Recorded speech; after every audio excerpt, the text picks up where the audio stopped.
Thank you, sir. Thank you. Good afternoon, class. This is training officer from NSTI Bhubaneswar. All the participants.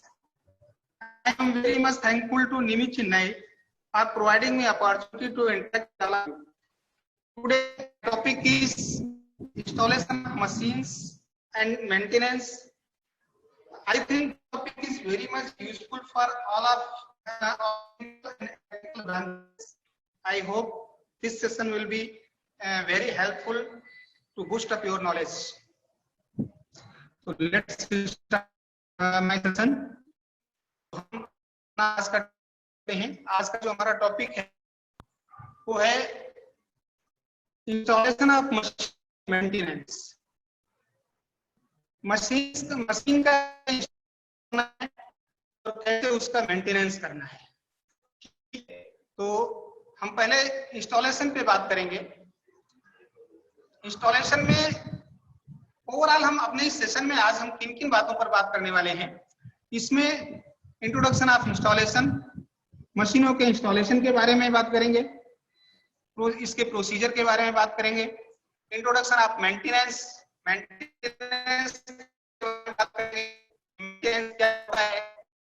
क्या है, इसका objective क्या है, importance है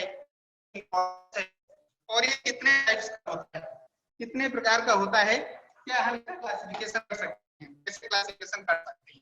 तो आइए फ्रेंड्स, पहले हम बात करते हैं इंस्टॉलेशन ऑफ मशीन्स के बारे में कि कैसे मशीन का इंस्टॉलेशन शब्द एक बहुत बड़ा पॉपुलर और कॉमन शब्द है। देखते होंगे जैसे जब हम कोई आर्टिकल, कोई इलेक्ट्रॉनिक आर्टिकल खरीदने के लिए बाजार में जाते हैं, जैसे कोई एसी खरीदना हो, एलईडी खरीदना हो, फ्रिज खरीदना हो, तो क्या होता है कि जैसे जब हम उस अपने ऑर्डर को बुक कर देते हैं तो क्या कहता है कि आप चलिए और कंपनी आएगा और वो इस कंपनी इस मशीन को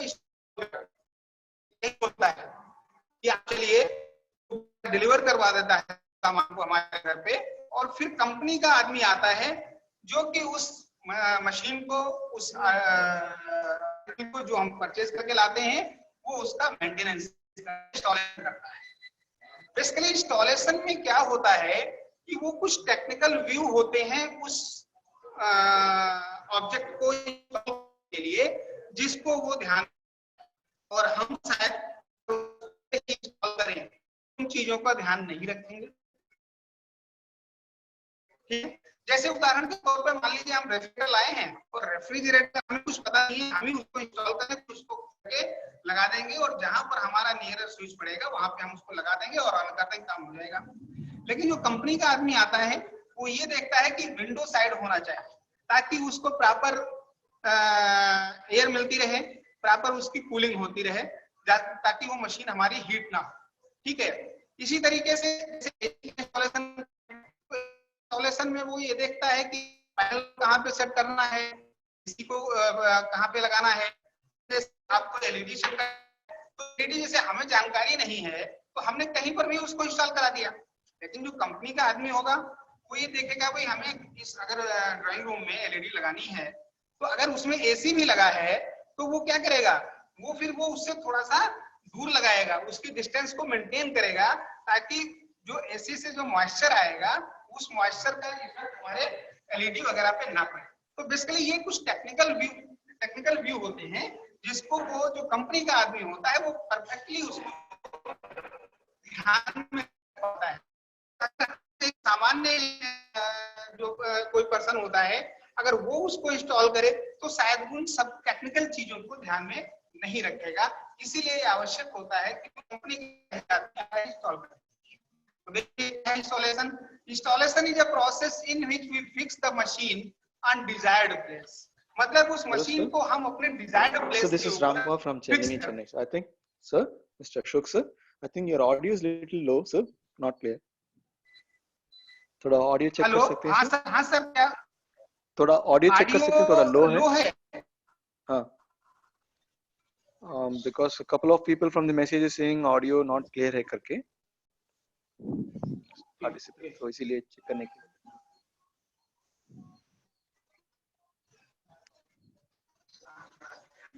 ऑडियो वॉल्यूम थोड़ा इंक्रीज कर सकते हैं आप?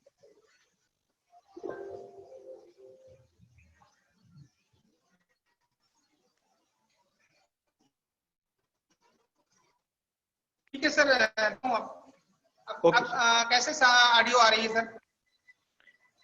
because क्लियर आ we रहा have to hear close to here, because I am keeping my phone close to my ear, then only I can hear. Full volume रखा हूँ मेरा volume, फिर भी जी थोड़ा सर, सा इसीलिए. Okay sir, right. ठीक है। तो देखिए, जब वो कंपनी का जो कंपनी के जो एम्प्लॉय होते हैं, वो जब इंस्टॉलेशन करने के लिए आते हैं, तो वो किन किन चीजों को ध्यान में रखते हैं? बेसिकली जब हम अपने किसी वर्कशॉप में किसी मशीन का इंस्टॉलेशन करते हैं, तो सबसे पहले तो उसका एक लेआउट होता है उस मशीन के लिए। उस लेआउट के अकॉर्डिंग हम उसके लिए एक बेस तैयार किया जाता है, कंक्रीट का एक बेस तैयार किया जाता है, और इसके ऊपर, जिसको हम फाउंडेशन बोलते हैं, उस फाउंडेशन के ऊपर हम उस मशीन को रखते हैं। ठीक है, और ये जो फाउंडेशन वगैरह जो हम लगाते हैं, बनाते हैं, ये थोड़ा इन सब चीजों को बनाने में थोड़ा हमें पड़ता है। जैसे natural sunlight should be available, हम अपनी मशीन को वहां पर इंस्टॉल करें जहां पर नेचुरल सनलाइट प्रॉपर्ली अवेलेबल हो। उससे क्या होगा कि जैसे जब हम मशीन पर काम करेंगे तो थोड़ा सा विजिबिलिटी क्लियर रहेगी, तो उस इंस्ट्रूमेंट्स लेने में आसानी रहेगी और आसानी से वो वर्क को कर पाएगा। Proper space should be available, सामान को लाने के लिए, ले जाने के लिए, रॉ मटेरियल को लाने के लिए, फिनिश जॉब को लाने के लिए, ले जाने के लिए आप स्पेस, ठीक है। बिटवीन टू मशीन, जो हमारा वर्कशॉप होता है वहां पर कई मशीनें लगी होती हैं, जिसका आपने लेआउट पहले से बना रखा है। तो दो मशीनों में जो प्रॉपर डिस्टेंस है, जो प्रॉपर होना चाहिए, ठीक है, उस चीजों को ध्यान में रख करके हम इंस्टॉल करते हैं। तो आने जाने का रास्ता होता है वर्कशॉप में, ठीक है, उससे अलग हट करके मशीन का इंस्टॉलेशन करना चाहिए, ठीक है, ताकि कभी भी मशीन रास्ते में ना पड़े, ठीक है। तो ये कुछ व्यूज हैं जिनको हम इंस्टॉलेशन के समय ध्यान में रखते हैं। अब देखिए, जब हम मशीन का इंस्टॉलेशन करते हैं, जिनके अकॉर्डिंग हम इंस्टॉलेशन करते हैं, तो आता है unpacking, installation and levelling, and last में टेस्टिंग। देखिए, अनपैकिंग जो कंपनी के इंजीनियर्स होते हैं, जो भी हम सामान प्रोक्योर करते हैं बाहर से, मैन्युफैक्चरर कंपनी से जो हम सामान मंगाते हैं, तो वो बॉक्स में, पेटी में या लकड़ी की पेटी में उसको पैक करके अच्छी तरीके से वो भेजती है उसको। तो उस कंपनी के अंदर जो कंपनी इंजीनियर्स होते हैं, इंस्टॉलेशन और कमीशनिंग के लिए आए होते हैं, वही उस बॉक्स को, उस पैकिंग को पैक करते हैं, वही उसको खोलते हैं, और जो भी हमारा सही ऑर्डर होता है, जो हमने ऑर्डर रेज किया है, उसके अकॉर्डिंग वो ये मिलाते हैं कि क्या मशीन के सारे पार्ट्स लगे हुए हैं, सारे पार्ट्स हैं, उसके है, जो टूलिंग है वो क्या आई है या कहीं छूट तो नहीं गई, कहीं रह तो नहीं गई है। सारे आइटम्स और जो भी इन सारे आइटम्स का वो सप्लाई ऑर्डर के हिसाब से मेंटेन वो चेक करते हैं, और वो इस चेक करके वो ये देखते हैं कि सारा काम है या नहीं। उसके बाद देखते हैं स्लिंगिंग। स्लिंगिंग क्या होता है? स्लिंगिंग के अंतर्गत हम ये करते हैं, ये प्रोसेस होता है, इसके अंतर्गत अगर हमें मशीन को लिफ्ट करना पड़ता है, लिफ्ट करना या थोड़ा सा आगे ले जाना है, तो उसके लिए हम क्रेन या चेन पुलिंग का यूज करते हैं। क्रेन की सहायता से हम मशीन को लिफ्ट करके फाउंडेशन के ऊपर रखते हैं, तब उसके बाद हम फाउंडेशन बोल्ट वगैरह लगा करके मशीन का इंस्टॉलेशन करते हैं, ठीक है। उसके बाद अगला स्टेप आता है इंस्टॉलेशन एंड लेवलिंग। अब आपने क्या किया कि जो आपने कंक्रीट का फाउंडेशन बनाया है, उस फाउंडेशन के ऊपर मशीन को स्लिंगिंग द्वारा आपने उसको रख दिया, और रखने के बाद उसमें जो भी फाउंडेशन बोल्ट वगैरह आपको लगाने हैं, वे फाउंडेशन बोल्ट आप दिए। लगाने के बाद आप उसकी लेवलिंग करते हो। लेवलिंग में हम उसके बेड के ऊपर स्ट्रेट एज वगैरह रख करके ये चेक करते हैं कि कहीं ट्रांसपोर्टेशन के दौरान हमारी मशीन में कुछ उसकी फ्लैटनेस में या उसकी कॉन्सेंट्रिसिटी में या मशीन के पार्ट्स के अलाइनमेंट में कहीं कोई एरर तो नहीं आ गई है, कहीं कोई प्रॉब्लम तो नहीं आ गई है। क्योंकि होता ये है कि जब मशीन का हम ट्रांसपोर्टेशन करते हैं, ठीक है ना, तो ये अक्सर होता है कि कई बार मशीन ट्रांसपोर्ट पे वो अनलोड होती है, फिर दूसरे व्हीकल में वो लोड होती है। तो इस तरीके से कहीं इस तरीके की घटनाएं हो सकती है,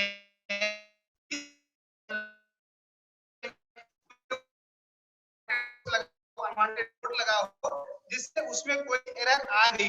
हालांकि जब पैकिंग की जाती है तो बाकायदा उसमें कुशन्स वगैरह लगा करके और जूट वगैरह लगा करके हम उसको वो जो मैन्युफैक्चर होता है उसको अच्छी तरीके से पैक।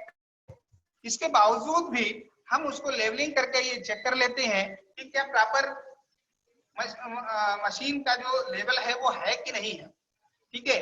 और इस लेवलिंग के अंतर्गत हम मशीन के फ्लैटनेस को चेक करते हैं, उसके पैरेललिज्म को चेक करते हैं, ठीक है। और इसके अलावा हम मशीन के अलाइनमेंट को चेक करते हैं और ये देखते हैं कि मशीन का अलाइन है या नहीं है। तो ये सारी चीजें हम मशीन को करने के बाद फिर हम अगला स्टेप करेंगे जिसमें हम टेस्टिंग करते हैं, ठीक है। अभी तक आपने का लेवल आपने चेक कर दिया, उसके बाद टेस्टिंग में क्या होता है कि टेस्टिंग होता है, बेसिकली टेस्टिंग होती है।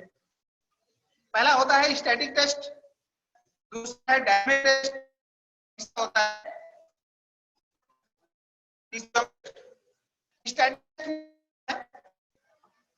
स्टैटिक टेस्ट में हम मशीन को बगैर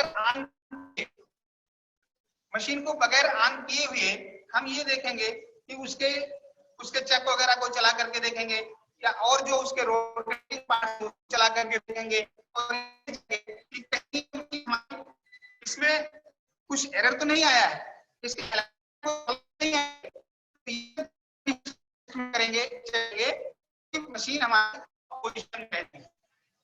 डायनामिक टेस्ट के अंतर्गत हम ये करते हैं कि मशीन को बगैर लोड दिए हुए हम मशीन को ऑन करेंगे और ऑन करके हम ये देखते हैं कि मशीन के अनवांटेड साउंड को उसका जो मैकेनिज्म है, उसका जो उसमें जो बेल्ट वगैरह लगी है कहीं वो लूज नहीं, तो दूसरे पार्ट से रगड़ करके नहीं चल रहे, मशीन के रोटेटिंग पार्ट्स हैं वे कहीं रगड़ तो नहीं खा रहे हैं एक दूसरे से, या जो स्लाइडिंग पार्ट है वो प्रॉपर स्लाइड हो रहे हैं कि नहीं हो रहे हैं, ये सब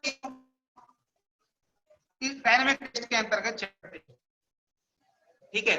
और उसके बाद देखिए जो टेस्ट होता है हमारा ज्योमेट्रिकल टेस्ट, और ज्योमेट्रिकल टेस्ट के अंतर्गत आप क्या करते हैं, ज्योमेट्रिकल टेस्ट में हम मशीन एक्यूरेसी को चेक करते हैं। एक तरीके से हम इसको ये कह सकते हैं कि हमने मशीन का डेमो करना है कि मशीन हमारी एक्यूरेसी के लिए बनाई गई है, क्या वो प्रॉपर एक्यूरेसी में जॉब बना पा रही है या नहीं दे पा रही, मतलब उस जॉब में वो एक्यूरेसी आ रही नहीं आ रही है। तो इसके अंतर्गत उस मशीन के द्वारा कंपनी के जो इंजीनियर्स होते हैं, जो कंपनी के वो ऑपरेटर्स लाते हैं, तो वो किसी कोई एक पीस लेकर के और उससे वो एक जॉब बनाते हैं और फिर वो उस जॉब की डायमेंशन को, उसकी एक्यूरेसी को देखते हैं कि क्या वो प्रॉपर एक्यूरेसी में वो मशीन हमारी काम कर रही है नहीं कर रही है। तो ये तीन तरीके के टेस्ट हैं, स्टैटिक, डायनामिक और ज्योमेट्रिकल टेस्ट। ये टेस्ट करेंगे, ठीक है। Packing is the installation team of manufacturing agency and check all items, accessories, devices and tools as per supply order। जैसा कि मैंने आपको पीछे बताया कि अनपैकिंग के अंतर्गत क्या होता है कि वो उस बॉक्स को खोलते हैं, इंजीनियर्स होते हैं, और जो भी हमारा सप्लाई ऑर्डर होता है, जिन चीजों को हमने डिमांड किया है, ठीक है, जो भी एसेसरीज हैं, जो भी टूलिंग्स हैं, जो भी डिवाइसेज हैं, जो भी होल्डिंग डिवाइसेज है, उन सब चीजों को सप्लाई ऑर्डर के हिसाब से मिलान करते हैं और चेक करते हैं, ठीक है। दूसरा स्टेप स्लिंगिंग है। स्लिंगिंग देखिए, जैसे कि ये हमारी एक क्रेन है, क्रेन से वो मशीन को लिफ्ट करके जो हमारा फाउंडेशन होता है वहां पर रखा जाता है। अगर आवश्यकता पड़ती है तो देखिए, ये आवश्यक नहीं है कि स्लिंगिंग करना ही पड़े, हो सकता है कि आप रोलर के ऊपर मशीन को स्लाइड करते हुए अपने फाउंडेशन तक ला सकते हैं, तो कोई स्लिंगिंग की आवश्यकता नहीं है। अगर जरूरत पड़ती है तो स्लिंगिंग आप कर सकते हैं, ठीक है। उसके बाद देखिए इंस्टॉलेशन और लेवलिंग में क्या है, ये मशीन का इंस्टॉलेशन कर दिया, उसके नीचे कुशन वगैरह बोल्ट वगैरह इंस्टॉलेशन बोल्ट लगाते हैं, और उसके बाद ये लेवलिंग कर रहे हैं। लेवलिंग ये स्ट्रेट एज के द्वारा उसके बेड को चेक किया जा रहा है, क्या प्रॉपर हमारा है या प्रॉपर उसमें फ्लैटनेस है, प्रॉपर लेवल में है। अगर वो प्रॉपर लेवल में है इसका मतलब सही है, अगर नहीं है हम इसमें नीचे फाउंडेशन बोल्ट लगाते हैं, उनको ऊपर नीचे कर करके हम उस लेवल को ठीक करते हैं, ठीक है। हम ये तब तक करते जाते हैं जब तक मशीन हम लेवल में नहीं आती, ठीक है। उसके बाद है टेस्टिंग। टेस्टिंग भी हम जैसे पीछे बता फ्लैटनेस, अलाइनमेंट और कॉन्सेंट्रिसिटी, पैरेललिज्म को चेक करेंगे। डायनामिक्स टेस्ट में हम मूविंग कंडीशन में ये उसकी नॉइज को चेक करेंगे, और ज्योमेट्रिकल टेस्ट में हम मशीन में जॉब को होल्ड करके मशीन की एक्यूरेसी को चेक करेंगे, ठीक है। तो ये 3 तरीके के टेस्ट हैं, ठीक है। तो इस तरीके से हम मशीन का इंस्टॉलेशन करते हैं। अब देखिए जो हमारे इस आज के लेसन में जो हमारा अगला स्टेप है वो है मेंटेनेंस। मेंटेनेंस के अंतर्गत देखिए क्या होता है। मेंटेनेंस क्या होता है? मेंटेनेंस का मतलब ये होता है कि ये एक सिस्टम है, ये एक प्रोसेस है, ये एक प्रक्रिया है जिसके अंतर्गत हम अपनी मशीन को हमेशा वर्किंग कंडीशन में मेंटेन रखने का प्रयास करते हैं, ठीक है। हम उसमें मेंटेनेंस प्रॉपर करते रहते हैं ताकि हमारी जो मशीन है वो उसमें ब्रेकडाउन ना आए, उसमें ब्रेकडाउन की वजह से प्रोडक्शन में कमी ना हो और लगातार काम करें, ठीक है। जैसे कि आप मेंटेनेंस नहीं करेंगे मशीन का तो फिर क्या होगा, अचानक उसमें ब्रेकडाउन आ जाएगा मशीन में, और अचानक मेंटेनेंस करके अचानक उसमें जो ब्रेकडाउन आएगा उसको रिमूव करने में आप कास्ट भी जाएगी, टाइम भी आपका लॉस होगा, और प्रोडक्शन का लॉस होगा वो अलग से। तो इसके लिए मेंटेनेंस के अंतर्गत हम कुछ स्टेप पहले से फॉलो करते हैं ताकि ये बड़ा मेजर फेलियर मशीन के अंदर ना हो। देखिए कोई भी कंपनी होती है, उस कंपनी में बेसिकली हम 2 विंग होते हैं हमारे, ठीक है। कुछ एक तो विंग होता है जो कि डायरेक्ट प्रोडक्शन से जुड़ा होता है, ठीक है, और दूसरा विंग होता है जो प्रोडक्शन से नहीं जुड़ा होता है, जो उस प्रोडक्शन में सहायक होता है, ठीक है। तो जो मेंटेनेंस है हमारा, जो मेंटेनेंस डिपार्टमेंट होता है वो भी इसी तरीके का काम करता है, ठीक है। तो होता है हमारे वर्कशॉप में, इंडस्ट्री में जो भी मशीनें होती हैं, ठीक है, वो उनको लगातार अपने शेड्यूल के अकॉर्डिंग मेंटेनेंस करता रहता है, ठीक है। जो भी उसने मशीन के मेंटेनेंस के लिए शेड्यूल बनाया है, कार्यक्रम बनाया है, उसके तहत वो लगातार मेंटेनेंस करता रहता है। हम थोड़ा सा इस मेंटेनेंस को समझने की कोशिश करेंगे। देखिए जैसे क्या होता है कि आजकल हर घर में इन्वर्टर होता है, इन्वर्टर की बैटरी होती है। तो इन्वर्टर की बैटरी में क्या होता है कि उसमें हमें पानी डालना पड़ता है।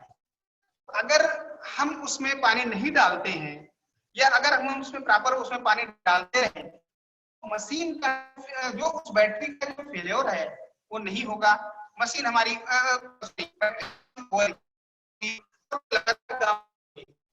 अगर हम उसमें पानी नहीं डालते हैं, क्योंकि पानी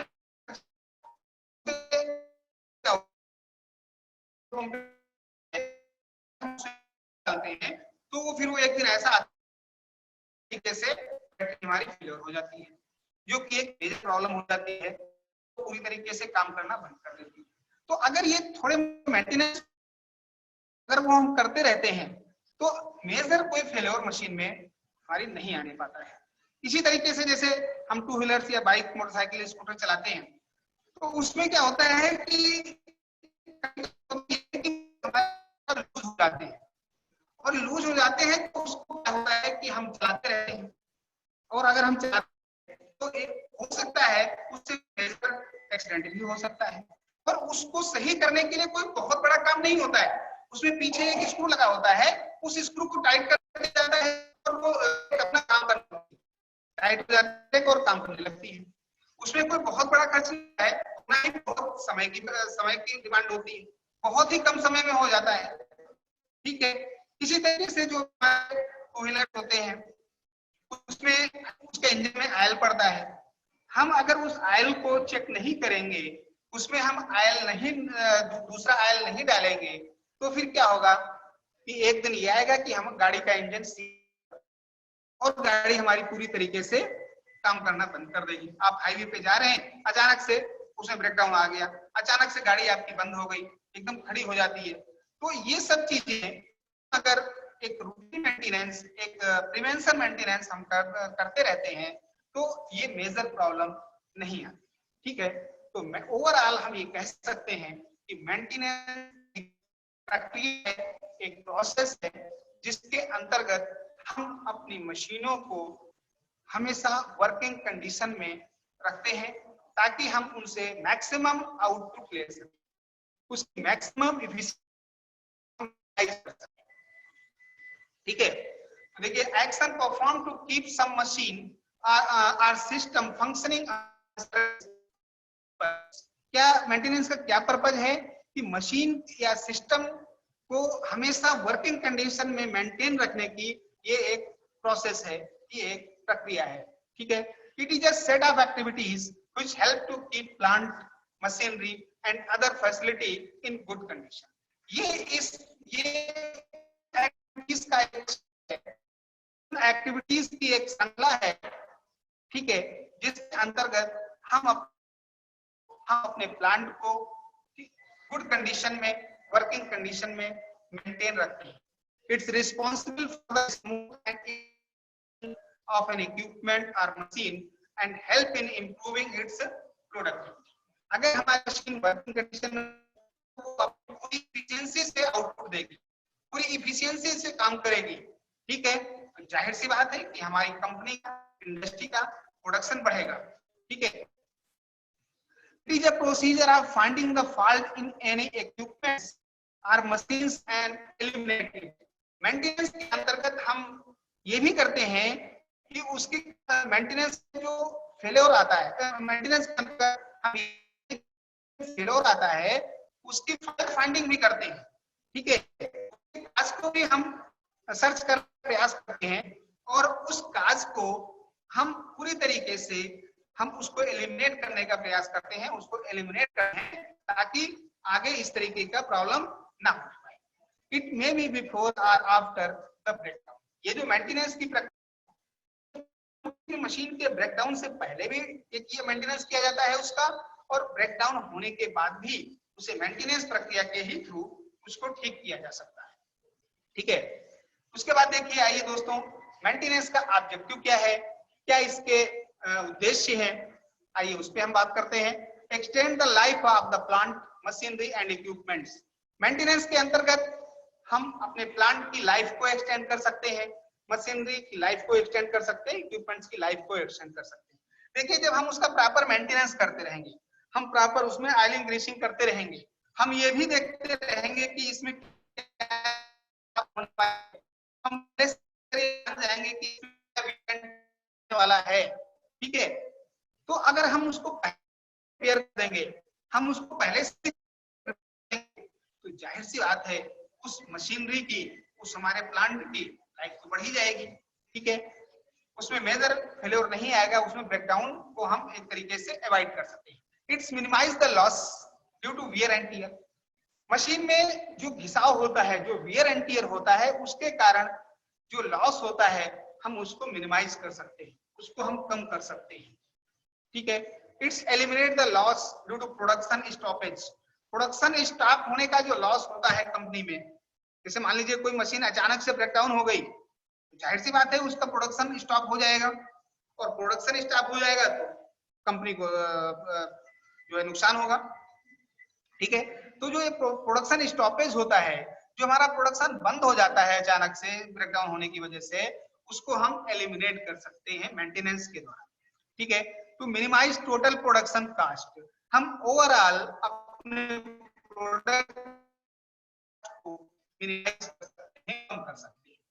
ठीक है, it's ensure the safety of the equipments and personal, ये मशीनरी, इक्विपमेंट्स और साथ ही साथ होता है, ठीक है, जो भी टेक्नीशियन है उसकी सेफ्टी को इंश्योर करना है।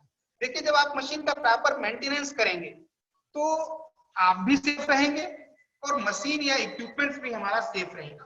ठीक है, it's improve the quality of products and to improve the productivity of the plant, ये प्लांट की प्रोडक्टिविटी को इंप्रूव करती है और प्रोडक्ट की क्वालिटी को बढ़ाती है। देखिए, जब आप मेंटेनेंस करते रहते हैं तो मेंटेनेंस करने से मशीन हमारी उसकी एक्यूरेसी है वो एक्यूरेसी से काम करेगी, और जब मशीन एक्यूरेसी से काम करती है तो जो आपका प्रोडक्ट होता है वो क्वालिटी प्रोडक्ट बना सकते हैं।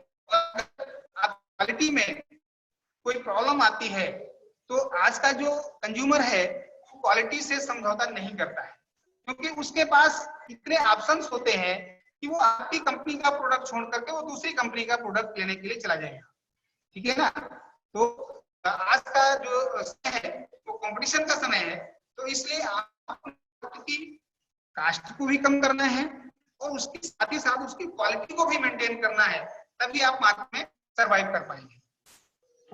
To minimize inspection repair of safety devices, अपनी सेफ्टी डिवाइसेस जो आपकी हैं, ठीक है, उनका आप लगातार इंस्पेक्शन करके, अपनी मशीन का लगातार इंस्पेक्शन करके एक्सीडेंट होने वाले हैं उसको आप मिनिमाइज कर सकते हैं, उसको आप कम कर सकते हैं।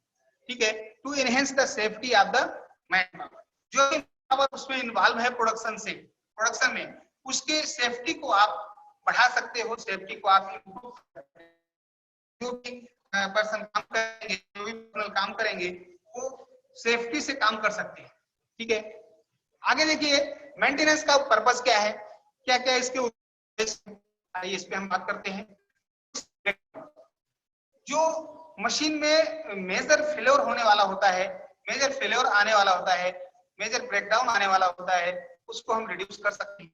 अगर आप प्रॉपर मशीन में मेंटेनेंस करते रहेंगे, ठीक है, तो जो उसमें मेजर फेलियर आने वाले होते हैं उसको आप निश्चित रूप से कम कर सकते हैं। ठीक है, पूरी तरीके से 100% तो आप जीरो तो नहीं कर सकते हैं, ठीक है, लेकिन आप उसको मिनिमाइज जरूर कर सकते हैं, उसको आप कम जरूर कर सकते हैं।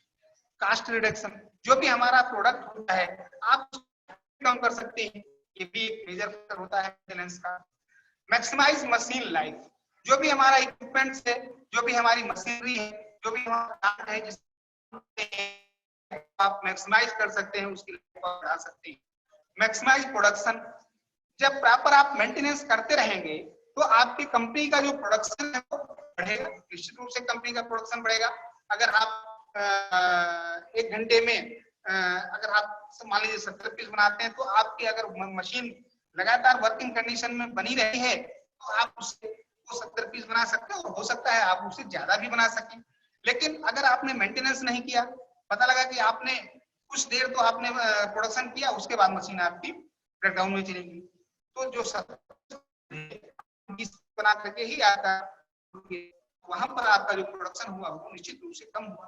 तो इस तरीके से जब आप रेगुलर वे में अपनी मशीनों का मेंटेनेंस करते रहते हैं तो उस कंपनी का जो प्रोडक्शन होता है वो निश्चित रूप से बढ़ता है। सेफ्टी ऑफ मैन पावर, जो मैन पावर हमारा होता है वो कर सकता है, उस सेफ्टी को आप इंश्योर कर सकते हैं। ठीक है, तो ये हमारे कुछ पर्पस है मेंटेनेंस के।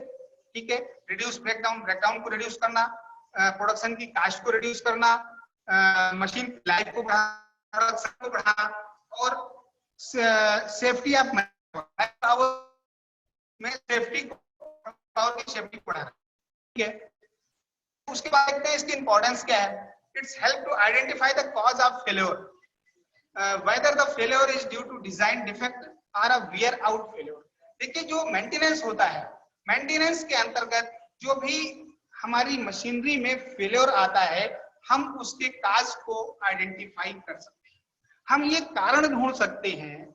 जैसे मान लीजिए मशीन है आपकी और उसमें लगातार हम बेल्ट,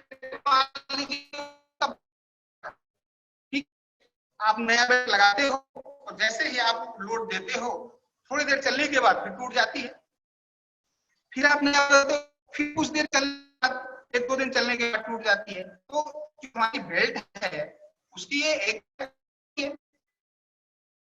आपकी मशीन में कुछ बेल्ट की खराबी नहीं है, मशीन में कुछ प्रॉब्लम कहीं और है, मतलब उस मशीन में कुछ अनवांटेड लोड, अनावश्यक लोड है, ठीक है, अचानक कोई ज्यादा लोड लग रहा है जिसके कारण उस मशीन, वो मशीन आपकी उस लोड को बियर नहीं कर पा रही है और आपकी बेल्ट टूट जा रही है। तो आपको उस काज को फाइंड करना पड़ेगा, उस काज को फाइंड करना पड़ेगा और उसको रेक्टिफाई करना पड़ेगा। मेंटेनेंस के अंतर्गत भी करते हैं। जैसे क्या होता है कि कोई इलेक्ट्रिकल मशीन होती है, तो इलेक्ट्रिकल मशीन में क्या होता है कि उसमें फ्यूज लगाए जाते हैं। फ्यूज का क्या मतलब होता है, क्या पर्पज होता है फ्यूज का? फ्यूज का मतलब ये होता है कि वो उस आपके अगर मान लीजिए कहीं से कोई होता है, ठीक है, तो सबसे पहला होता है कि आप जो फ्यूज लगे होते हैं वो ओपन, वो आपके ब्रेक हो जाते हैं, ठीक है, और पावर सप्लाई आपकी कट हो जाती है, मशीन आपकी जो आपका जो आपका सेफ रह जाता है। फ्यूज लगाए किसी भी मशीन में उसका यही पर्पज होता है। लेकिन अगर बार बार फ्यूज उठा रहे हैं, बार बार फ्यूज आपके ब्रेक हो जा रहे हैं, इसका मतलब है कि कहीं इलेक्ट्रिकल सर्किट में कोई प्रॉब्लम है, सर्किट आपका कहीं से शॉर्ट हो रहा है, ठीक है, तो आपको उसे ढूंढना पड़ेगा,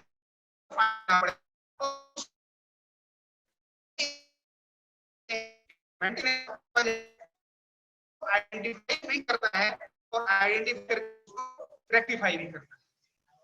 It's also help in this type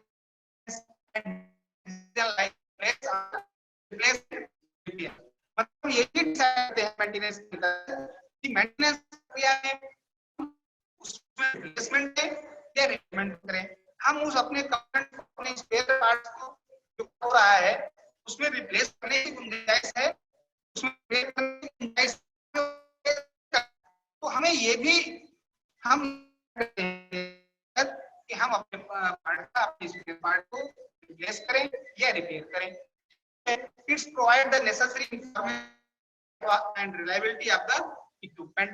maintenance के अंतर्गत जो भी हमारे इक्विपमेंट्स है, जो हमारी मशीन है, उसकी रिलायबिलिटी, उसकी लाइफ और रिलायबिलिटी के बारे में हमें इंफॉर्मेशन भी मिलती है कि मतलब जो भी, देखिए उसके साथ जो भी हमारी मशीनरी होती है उसके साथ एक मैनुअल होता है, ठीक है, और उस मैनुअल में ये सारी चीजें मेंशन होती हैं कि किस तरीके से हम अपने पार्ट्स को की रिलायबिलिटी को मेंटेन रख सकते हैं। Spare parts management got initiated, और मेंटेनेंस के अंतर्गत जो भी हमारे स्पेयर पार्ट्स होते हैं उनको हम मैनेज कर सकते हैं कि जो भी हमें मेंटेनेंस के अंतर्गत जो भी हमें स्पेयर पार्ट्स की जरूरत होती है, स्पेयर पार्ट्स जो हमें मंगाना होता है वो हम टाइमली मंगा पाते हैं, उसके लिए अलग सेक्शन होते हैं, परचेज सेक्शन वगैरह होते हैं, तो उसमें जो भी स्पेयर पार्ट्स की डिमांड होती है उसको हम मंगा सकते हैं, ठीक है, तो ये चीज भी हम मैनेज कर सकते हैं। उसके बाद देखिए टाइप्स ऑफ मेंटेनेंस या मेंटेनेंस का क्लासिफिकेशन। मेंटेनेंस को हम बेसिकली दो प्रकार से क्लासिफाई करते हैं मेनली। पहला होता है प्लांट मेंटेनेंस और दूसरा होता है अनप्लांट मेंटेनेंस। प्लांट मेंटेनेंस का मतलब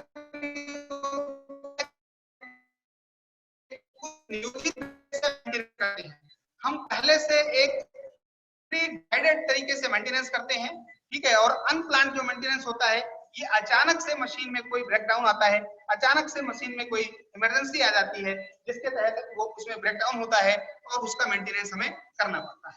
तो प्लांट मेंटेनेंस भी हमारा देखिए फर्दर 3 प्रकार का होता है, प्रिवेंटिव मेंटेनेंस, करेक्टिव मेंटेनेंस और प्रिडिक्टिव मेंटेनेंस, ठीक है, और प्रिवेंटिव मेंटेनेंस भी आगे फर्दर 3 प्रकार का है, रनिंग मेंटेनेंस, शटडाउन मेंटेनेंस और शेड्यूल्ड मेंटेनेंस। और करेक्टिव मेंटेनेंस 2 प्रकार का होता है, ब्रेकडाउन मेंटेनेंस और शटडाउन मेंटेनेंस, ठीक है, और उसके बाद हमारा अनप्लान्ड मेंटेनेंस। तो सबसे पहले हम देखते हैं प्लांट मेंटेनेंस क्या है। In plant maintenance the action is